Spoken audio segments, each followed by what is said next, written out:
Hi guys, welcome back to another Hugh video. In this video, I'm going to be restoring this iPhone 11 Pro Max 64GB. It currently has a badly cracked screen, non-functioning cameras, and no LED flash. With this phone costing upwards of $1,900 here in Australia, let's see how repairable it is and if there's any limitations or lockdown mechanisms Apple has put in place to stop people from repairing their own phones like we've seen in the past. As for our faulty cameras, with the stock iOS app, it won't display anything for any camera modes and crashes when you capture a photo. However, using a third-party app, we can see the wide-angle camera still works, but the other two don't. The rear flash also appears not to be working.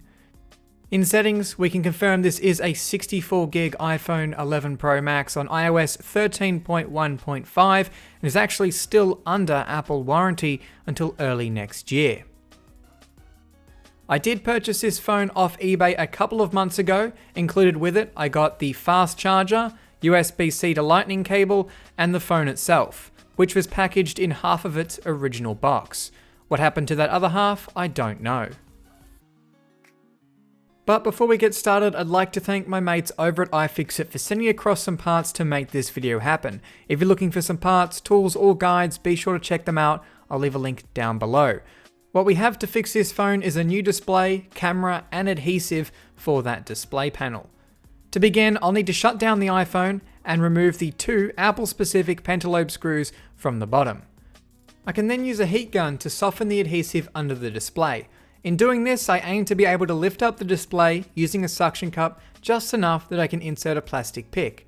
I had to heat the display a number of times before the adhesive had softened enough. With the pick inserted, I simply run it around the edges to unclip the display from the frame. Lifting it up, we get our first glimpse inside this iPhone. Inside is even a fingerprint from the factory worker that put this phone together. I'll need to remove 3 brackets from the phone to be able to get access to all the cables that I'll need to disconnect. These brackets are held in place with tri-wing screws, likely to prevent people from attempting repairs on their phone. However, my iFixit Protect toolkit comes with all the bits I'll need for this repair. With the necessary brackets removed, I can disconnect the 2 battery connections before proceeding. This is the most important step to ensure nothing gets shorted out during the repair process. After removing 3 more cables for the front display, I can simply lift it out of place. With the screen out of the road, it's time to turn our attention to the rear cameras. Our new cameras come as one whole assembly with all 3 sensors. The camera module is easy to access and remove. After detaching the Face ID cable bracket, only 2 more screws need to be unfastened for the camera bracket to come out, after which 3 cables need to be unplugged before the camera can be lifted out of place. We can see several dents on the back of this module that have been caused by the impact on the front of the screen. With the old camera removed, it's time to get our new one fastened into place. I'll connect up the 3 flex cables and clean off this little stamp on the back before I go and put that metal bracket back into place. It clips underneath the frame, so it can take a little bit of time to get aligned correctly. With those screws reinstalled, it's time to move across to our front display panel. Apple has paired the earpiece and proximity sensor flex cable to each iPhone. To retain Apple's Face ID unlock, you'll need to transfer this cable to the new display panel. Using a bit of heat will assist with the delicate removal of the proximity light sensor and microphone. If this cable is damaged, Face ID will not work unless you pay Apple to do another screen replacement to the phone, to which they'd pair a new one. This is a similar situation to Apple's unreplaceable home button found in the iPhone 7 and newer.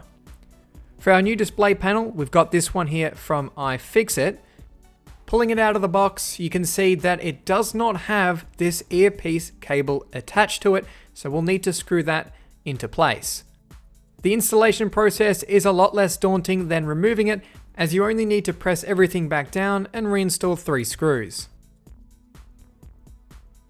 With our new screen ready to go, I'm going to test out the phone. For this, I'm purposely leaving the front earpiece disconnected to demonstrate that Face ID will be disabled. I'll place an insulator between the cable so it doesn't short anything out during the test. You can see Face ID has now been disabled. Also being displayed is a notice that the phone's screen is an original, so it appears Apple is now pairing the display to the phone. Let's see if I can overcome that issue. Disconnecting our new display, I'll reprogram it with this JC V1S. We are going to be transferring the old display data from our original Apple screen to our new screen using this little tool. Simply connecting the old one, pressing read, and connecting our new screen and pressing write, all that data will be put onto our new iFixit screen. Before we test out the display, I'm going to clean the edges of our iPhone housing to remove all of the old adhesive which was holding down the display. While the screen is mainly held in with clips, the adhesive provides the phone with some form of water and dust resistance. Unfortunately, replacing this seal is an overlooked part for many repairers.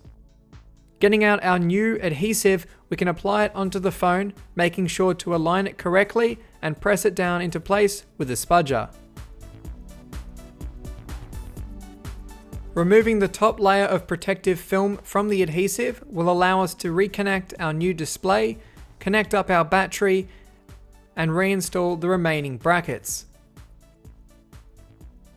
If you ever plan to replace your battery in the iPhone 11 series, be prepared to deal with one of those notifications saying that the battery is not genuine, because you bet Apple also pairs the battery into this phone. Using some alcohol, I could clean out the insides of the phone to remove any dust or fingerprints I may have left inside, before removing the protective film from the adhesive. Before I seal everything in, I'm going to give the phone a quick test, and you can see an important display message appears. Even after reprogramming it, it's still not happy. We'll take a look at that in just a minute. However, we can see that True Tone and our camera is functioning as it should. Proceeding, I can install our display panel, starting at the top of the phone and working down to the bottom. The last thing that's left to do is reinstall the 2 pentalobe screws into the bottom, and of course, remove the protective film from the screen. And we're done. So this is it, a working but imperfect iPhone 11 Pro Max. I have never come across such a phone that's been so professionally designed not to be repaired by anyone but the manufacturer. As seen earlier, the phone is displaying a message saying, "Important display message." Clicking Learn More takes you to Apple's website. There it says it's important that certified technicians who use genuine Apple parts repair your phone.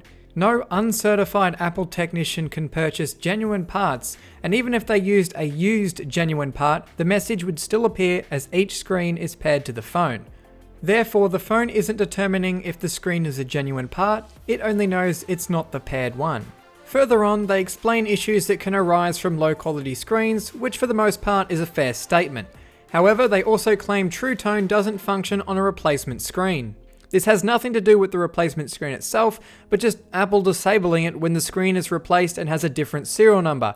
As for this iPhone, you can see True Tone is working as it should, as we reprogrammed the display earlier using the old screen serial numbers, which makes this work. From what I understand, it appears Apple can remove this message by updating something on the phone itself to pair the phone to the new display. It also states in the fine print that the display not genuine message will only appear in the settings app after 15 days. They also state it has no effect on the usability of the phone.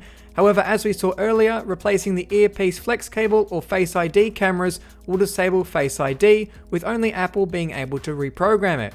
At the end of the article, it then tells me where I can go get service to fix my functioning phone. How this works is quite simple. The display's Touch IC chip contains a unique identifier stored in secure memory that cannot be reprogrammed. The only way to remove this message without paying Apple to replace your screen would be to transfer this tiny little chip to the new screen, requiring expensive equipment and a high risk of damaging your display.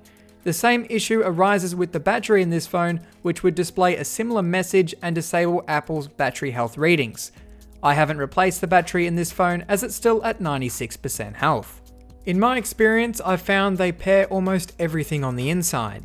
From pairing home buttons, cameras, light sensors, vibration motors, batteries, and displays, it's shocking to the lengths Apple goes to prohibit DIY repairs. The issue with relying on the manufacturer for repairs is when they no longer offer a service for the device and no one else can fix it, what are we supposed to do? Throw it out and buy a new one? The recent lack of being able to repair our devices because of design or lockdowns is amounting to a mass increase of e-waste. As for the phone, everything is now working, but it will always have a message in settings saying the display isn't genuine. A bit of a shame given how modular the inside of iPhones are, but Apple just refuses to let anyone repair their own phones, which is such a shame. And on that note, this has been a Hugh Jeffries video. If you like what you saw, hit that subscribe button and consider checking out the phone restoration playlist for more videos just like this one. And if you're looking for some tips or what tools I use to repair devices, be sure to check out my website, link for which is down in the description. That's all for this video, and I'll catch you guys next time.